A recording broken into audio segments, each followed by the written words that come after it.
Le travail, c'est la santé. Une émission proposée par la CARSAT Midi-Pyrénées, la Caisse d'assurance retraite et santé au travail.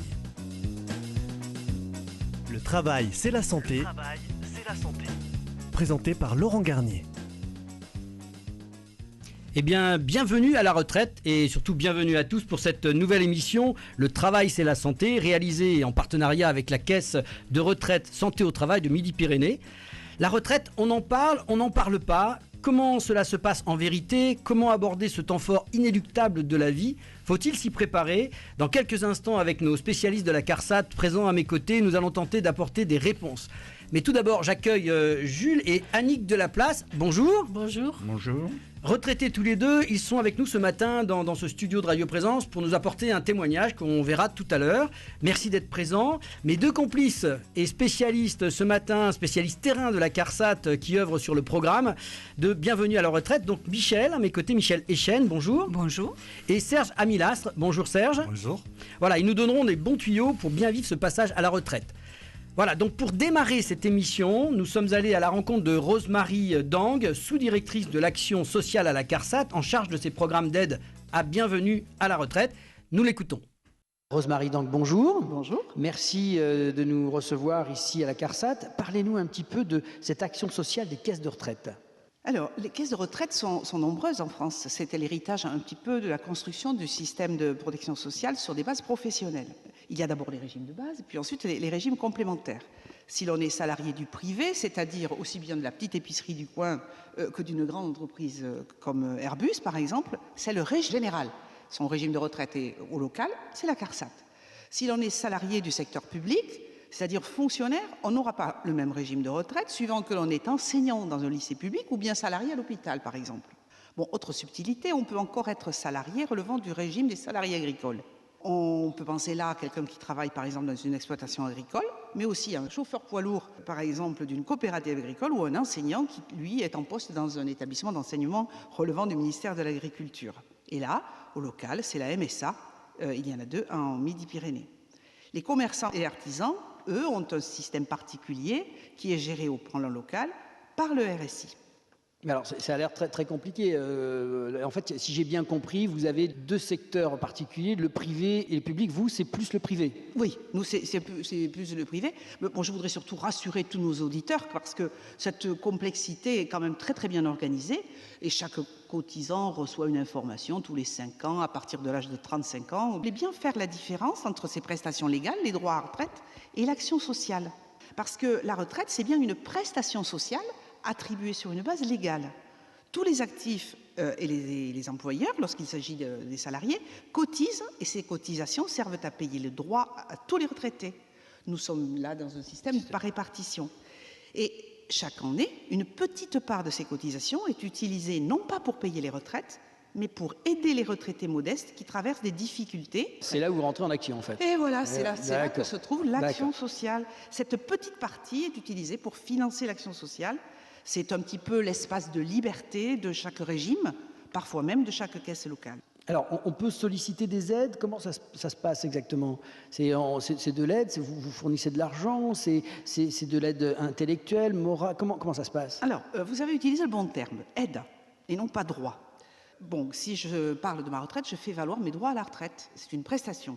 Mais en fonction de ma situation et de ma fragilité, ma caisse de retraite pourra m'aider dans le cadre de sa politique d'action sociale. Alors, je vous arrête quelques secondes. Fragilité, vous avez dit un mot.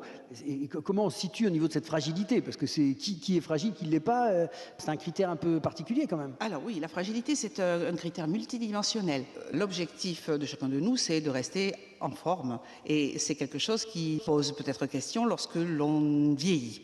Alors, rester en forme, c'est maintenir son autonomie, maintenir sa santé. Mais nous parlons là de la santé sur le plan global, selon les définitions de l'OMS. Cette santé qui est finalement une question liée à la fois à la mobilité, aux activités physiques, à notre participation sociale, au fait de se sentir dans la course, dans la société. Une question qui est liée aussi au rythme, à l'alimentation, mais aussi aux activités de loisirs, à la prévention, au dépistage, à l'environnement dans lequel on vit, l'habitat, on vit à la campagne, on vit à la santé. Et on voit bien qu'on ne parle pas simplement de l'absence de maladie. Donc, Fragilité, quelle fragilité? Ça peut être des fragilités à tous ces niveaux-là. D'accord. On peut bien avoir quelqu'un, puis on peut parler aussi de la fragilité économique. Dire que quelqu'un qui a peu de ressources, peut-être a moins de ressources à mobiliser en faveur de tout ça. Donc sur ce critère-là, donc vous travaillez autour de ce critère-là, bien évidemment. Et alors concrètement, qu'est-ce que fait la CARSAT pour ces retraites finalement? Pour ces retraités. Oui, ces retraités, pardon. Nous souhaitons donc aider les retraités à se maintenir en bonne santé et à maintenir leur autonomie le plus longtemps possible. Et nous agissons selon 3 axes et le plus souvent et le plus régulièrement en interrégime, c'est-à-dire avec nos confrères des autres régimes de retraite, ceux dont nous parlions au début de mon intervention. 3 axes. Premier niveau, information et conseil pour tous. Un conseil désintéressé, un conseil professionnalisé sur toutes ces questions liées au maintien de la santé. Notre deuxième niveau d'intervention en matière d'action sociale concerne le développement d'actions collectives de prévention. Nous proposons aux retraités qu'ils souhaitent ou aux retraités que nous orientons vers ce type d'action de suivre des programmes de 10-12 séances sur des thèmes particuliers de prévention. Le troisième niveau, c'est effectivement le niveau peut-être plus traditionnellement connu, qui est la participation financière sur des plans d'action personnalisés pour un maintien à domicile. Mais par contre, nous apportons un soutien, on va dire, méthodologique et puis un soutien financier à tous ceux qui s'intéressent à la prévention des effets du vieillissement et au maintien de l'autonomie. Donc bienvenue à la retraite grâce à vous, grâce à la CARSAT en fait. Et puis on va poursuivre cette émission grâce à 2 personnes de votre service qui sont eux sur le terrain en permanence, qui font partie de ces actions dont vous nous parliez quelques instants. Et donc à côté de moi, donc Serge et Michel qui vont pouvoir nous parler un peu plus de leur métier. Je tenais à vous remercier de nous avoir reçus ici à la CARSAT. Et bien je vous souhaite une bonne journée et à très bientôt.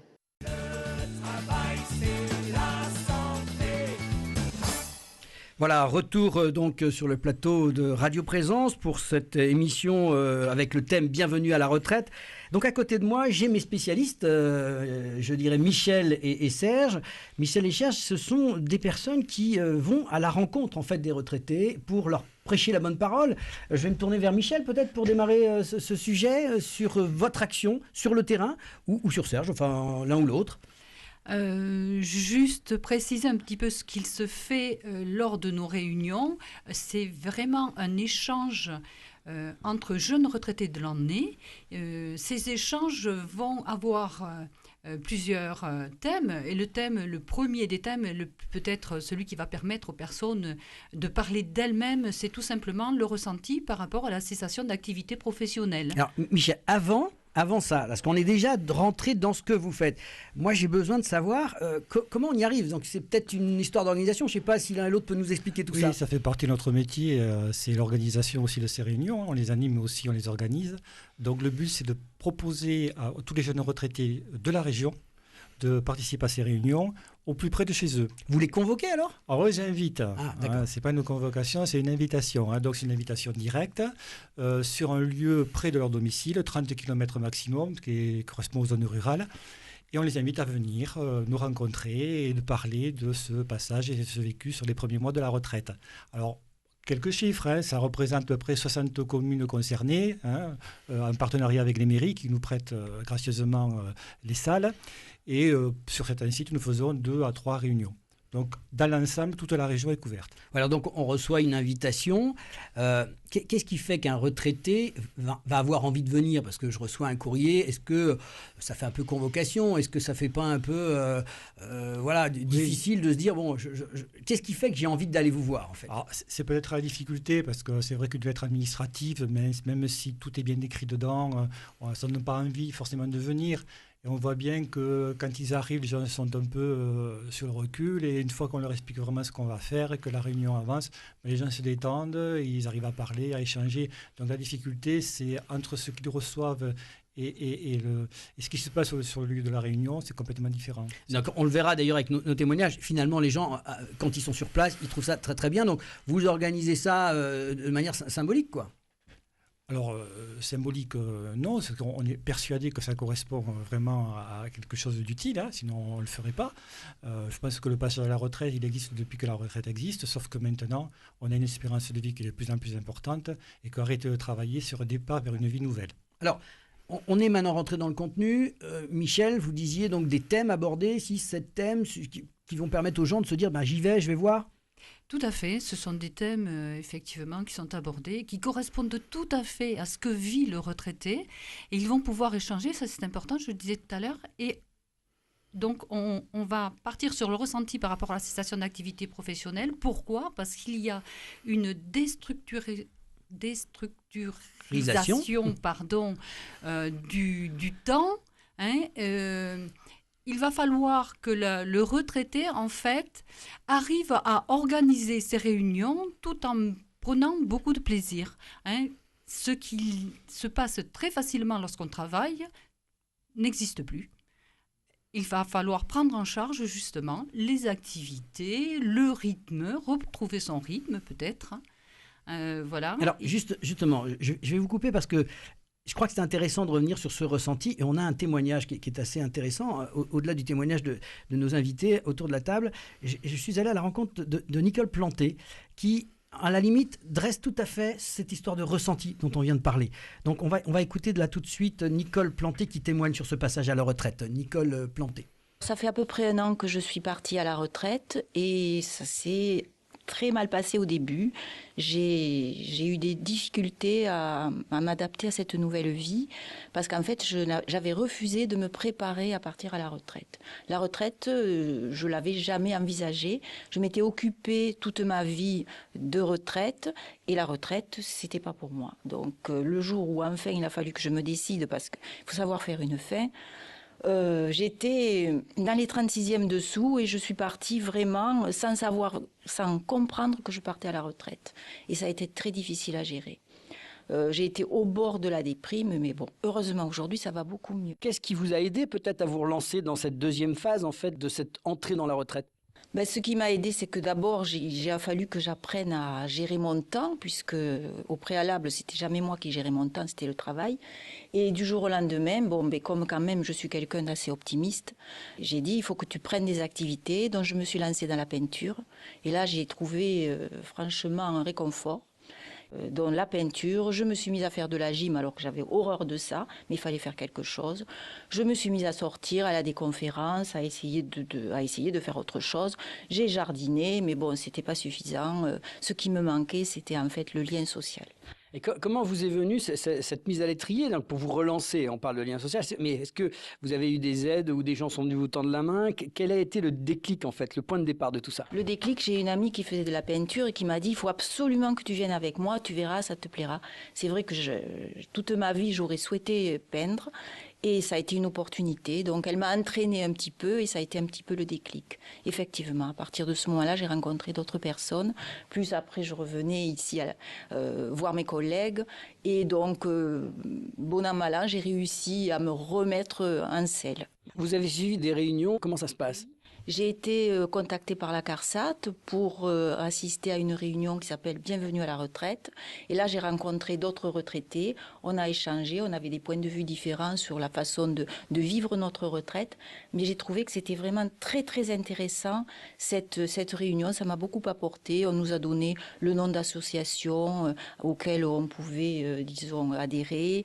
On nous a donné beaucoup, beaucoup de conseils concernant la prévention du vieillissement. On a beaucoup échangé et ça, j'ai trouvé que c'était très riche et ça m'a beaucoup apporté. Beau témoignage de la part de Nicole qui explique justement ce ressenti dont Michel parlait tout à l'heure.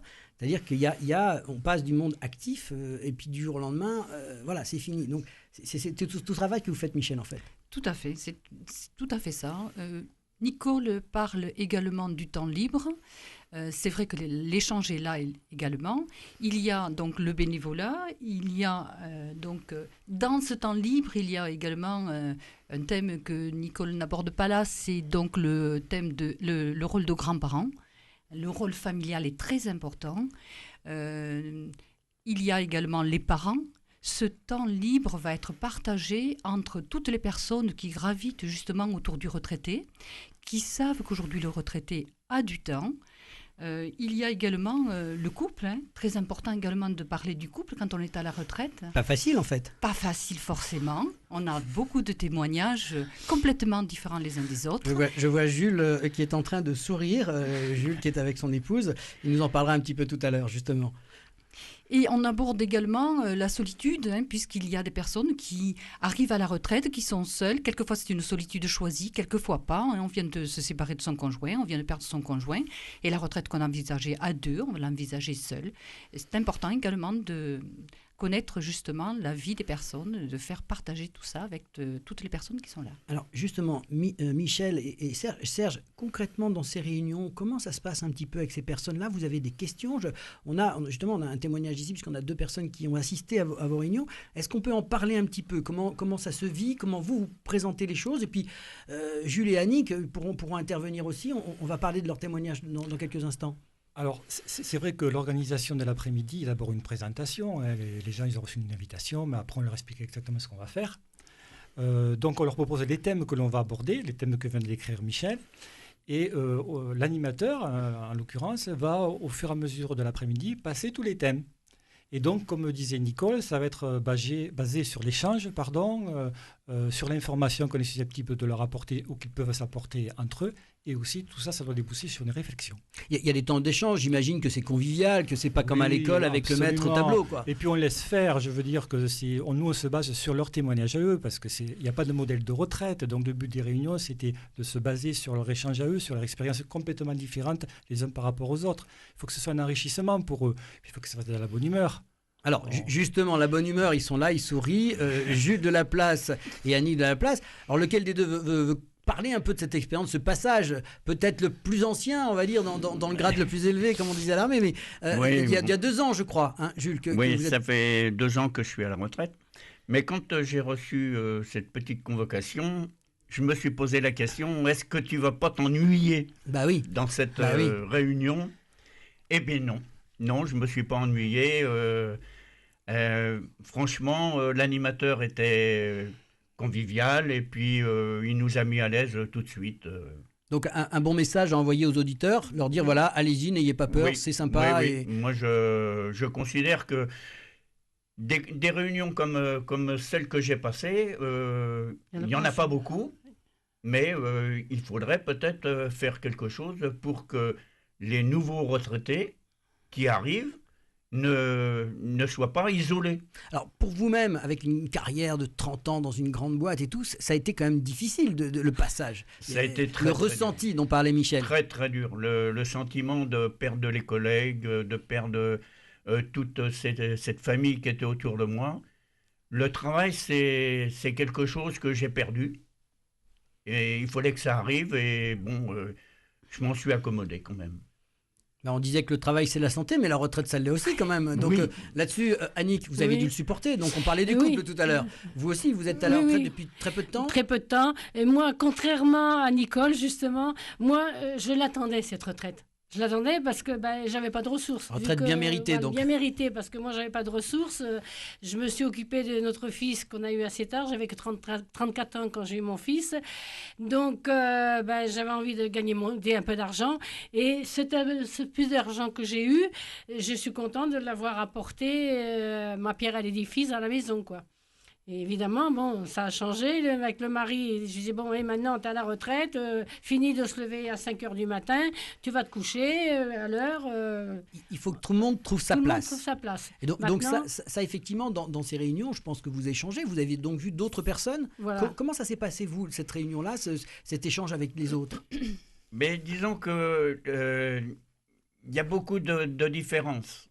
Parce que j'ai trouvé qu'il y avait des gens qui étaient plus aisés, moins que moi peut-être, mais c'est quand même très dur de se savoir franchement à la retraite, mais comme ça. D'un jour à l'autre, tomber dans la retraite, c'est terrible, c'est terrible. Jules, ça veut dire que vous n'aviez pas anticipé véritablement. Non. Dans votre tête, vous n'étiez pas... beaucoup, j'ai envie de dire comme beaucoup aujourd'hui, ne pensent pas à la retraite. On est dans un cycle de travail et on y pense, mais c'est loin. Non, mais même inconsciemment, je n'y pensais pas encore. Alors, c'est là où je vais... Voilà, je pense que... Oui, justement, le but de positionner ces réunions bienvenue à la retraite, les premiers mois de la retraite, c'est qu'on sait très bien que les gens ils pensent pas souvent avant, bon, pour des raisons diverses, et que là, les positionner au moment où ils y sont, où ils ont une première expérience sur les premiers mois de la retraite sans le travail, c'est là que véritablement on pouvait avoir un échange concret. Voilà. Alors, donc, comment ça se passe dans ces réunions vous-même, Serge, vous percevez comment par rapport aux questions? Là, on en a vu déjà un témoignage, mais vous avez des questions, des gens viennent vous voir derrière. Comment vraiment ça se passe? Alors, je pense qu'il y a deux choses d'ailleurs qu'on n'a pas précisé, c'est qu'il y a la discussion de groupe, il y a aussi les entretiens individuels. D'accord. Voilà. Alors la discussion de groupe, on laisse d'abord les sujets, on demande comment ils ont ressenti, tout ce qu'a décrit Fabien Michel tout à l'heure, et on les laisse parler. Et au fur et à mesure, on essaie de voir les différences qu'il y a entre les uns et les autres, parce que ce qu'on veut bien leur montrer, c'est qu'ils sont tous différents les uns des autres. Ça, c'est très important au niveau de la réflexion personnelle sur leur retraite, et qu'ils échangent avec les autres. Et après, au fur et à mesure, on passe les thèmes du temps libre, on arrive au couple, on arrive à la famille, etc. Mais toujours, bien sûr, on s'appuie sur l'échange. C'est eux les principaux acteurs de la réunion, ce n'est pas nous. Nous, on est là, les animateurs, pour réguler la discussion, de façon à ce qu'ils se sentent à l'aise et qu'ils puissent vraiment échanger, que ça leur apporte une réflexion après. Alors, est-ce que vous auriez-vous encore une question à poser maintenant que vous l'avez vécu, cette réunion? Vous avez commencé à rentrer un peu dans tout ce que Michel nous a expliqué, cette vie de couple, cette vie de grands-parents probablement, et puis d'autres thèmes. Est-ce que ça vous a vraiment aidé, ouvert les yeux par rapport à ce sujet? Disons que ça nous a accompagnés dans pas mal de réflexions qu'on a eues. Parce qu'une animatrice qui, pendant 2 heures, occupe une trentaine de personnes, il faut quand même avoir un peu de bagou. Mais vous étiez arrivé Et c'est vrai que Michel, elle avait du bagou. Bon, Michel, c'est en direct. Oui, tout à fait. Alors, mais je remercie ces personnes-là. Mais c'est vrai que chacune de nos réunions, Serge et moi, constatons qu'effectivement, il y a un besoin et que les gens s'expriment et qu'ils se sentent considérés. Voilà, c'est très important de leur donner la parole parce que nous nous nourrissons de ça également pour perfectionner toute la documentation que nous allons leur donner. Elle correspond aux retraités actuels. Et donc c'est important, le bien vieillir, on en parle beaucoup, mais comment faire pour pouvoir réajuster justement tout ce qu'on peut mettre à leur disposition en les écoutant. C'est très important. Et est-ce qu'il y a, à l'issue de ces réunions-là, un suivi derrière? Est-ce que les gens peuvent vous rappeler est-ce qu'il y a, comment ça se passe effectivement une fois que vous avez... Bien sûr, ils peuvent nous rappeler suivant les besoins. Bon, alors, ce serait intéressant de pouvoir les retrouver 3 ans ou 4 ans après. Bon, c'est un peu plus difficile à organiser. Je pense qu'ils sont assez libres, ils ont nos mails, ils ont le numéro de téléphone, et s'ils ont besoin encore de nous rencontrer, il n'y a pas de souci, ils nous contactent. Alors justement, une dernière question, Jules. Oui, moi je voudrais poser la dernière question à Serge et à Michel, mais pourquoi vous ne faites pas des réunions avant qu'on aille à la retraite? C'est là le l'anticipation. Alors, parce que moi j'ai été vraiment abandonné. C'est le ressenti que j'ai eu. Alors, j'ai un peu répondu tout à l'heure, puisqu'on a choisi, nous, de se positionner au moment où vous étiez à la retraite. Alors, c'est vrai que ce serait utile pour beaucoup de personnes que ça se fasse avant, mais c'est plus difficile parce qu'on sait qu'on n'y pense pas. Donc, c'est vrai qu'on a pris cette option-là de vous éviter pendant que vous êtes en situation. Mais c'est vrai qu'avant, ça serait aussi bien aussi. Voilà, donc on va donc demander maintenant à Maïté Lard qui est à mes côtés. Elle va nous dire comment vous joindre, comment ça se passe par rapport à la CARSAT pour assister à ces réunions ou si vous avez des questions. Maïté. Alors bonjour. D'abord. Alors vous trouverez sur le site de la CARSAT, je vous le dis, mais je vous le redirai aussi un peu plus tard, c'est www.carsat-mp.fr. Il y a une rubrique qui se nomme Retraités et un onglet Bien vieillir. Donc à l'intérieur, il y a des informations et des conseils en matière de prévention de santé, en matière donc de prévention des effets du vieillissement et des informations et des actions sur les ateliers donc, que nous menons. Donc les ateliers bien sûr bienvenue à la retraite, mais bien sûr d'autres ateliers aussi qui sont des ateliers de prévention comme des ateliers mémoire, des ateliers prévention des chutes. Donc dans cette rubrique-là, vous trouverez toutes les informations sur les lieux où se déroulent donc ces ateliers Bienvenue à la retraite, ces ateliers prévention. Donc ça, vous pouvez effectivement avoir ces informations. Et on a un grand rendez-vous bientôt. Alors, il y a un grand rendez-vous bientôt, effectivement, donc le mois prochain, est 100% dédié à la retraite active. Donc ce rendez-vous se déroulera au Parc des Expositions du Grand Cahors. C'est le titre, c'est Senior Reva, édition Midi-Pyrénées, et il se déroule donc du 21, 22 et 23 mai. À Cahors. À Cahors. Alors, une petite précision, je vais vous donner un numéro de téléphone. Si vous voulez vous y rendre des différentes villes de la région, comme Albi, comme Condom, comme Pamiers, vous pouvez téléphoner au 03 20 14 56 43 pour effectivement vous inscrire dans un transport qui mènera à Cahors pour ces 3 jours d'exposition. Merci Maïté pour cette précision et ces interventions. Moi, je précise simplement que le mois prochain, nous vous proposerons une nouvelle émission dans le cadre du salon Préventica qui se déroulera, lui, au Parc des Expositions de Toulouse le 9, 10 et 11 juin prochain. Monsieur et Madame de Laplace, merci d'avoir été présents sur cette émission, de nous avoir apporté ce beau témoignage.